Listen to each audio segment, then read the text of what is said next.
गिबियावनो आंनि गोदान भिडिअ'आवनो गासिबो बरायना लाबाय लोगोफोर।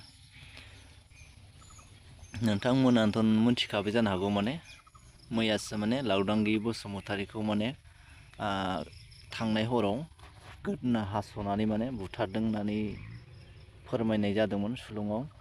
बे बिथांखौ माने दा हमजाबाय होनदों, पुलिसा एरेस्ट खालामबायनो।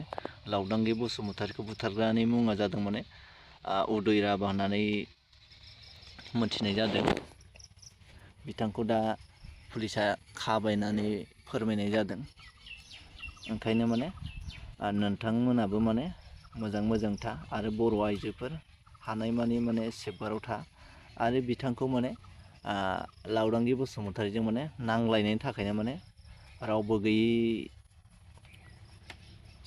समखौ लानानै माने बिथाङा माने 8 बाजियाव माने थांनानै बेखौ रेप खालामना माने गोदना हास'दों होननानै बुंनाय जादों। माने नंखाय माने फिसा खोथानि थाखायनो माने नांलायनायनि थाखायनो माने लावदांगि बसुमतारीखौ दा जिउ फोजोब्बाय बे उदय राभाया। लोगोफोर, नोंसिनि बायदिबा बे उदय राभाखौ मा खालामनांगौ? आंनिबाथ' माने फासि होथारनांगौ।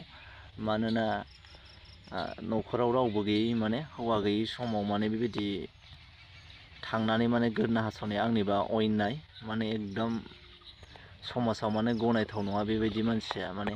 आरो एसेबो माने आंनिबाथ' बेबायदि मानसिखौ माने रेहाय गैयै जानांगौ। ओंखायनो लोगोफोर कमेन्टआव फोरमायहर। मानोना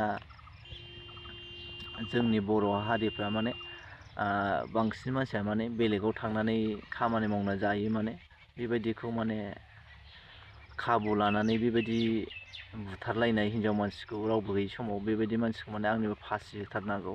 नोंसिनिबा मा खालामनांगौ कमेन्टआव फोरमायहरदो लोगोफोर। मानोना अयनाय खास्रि बिस्रि माने बर' आइजोखौ बुथारनाय जादों बियो। गावनो माने दा फोरमायना लाहैदोंनो पुलिसनि सिगाङाव। फिसा नंखाय बाथ्रानि थाखाय बिदि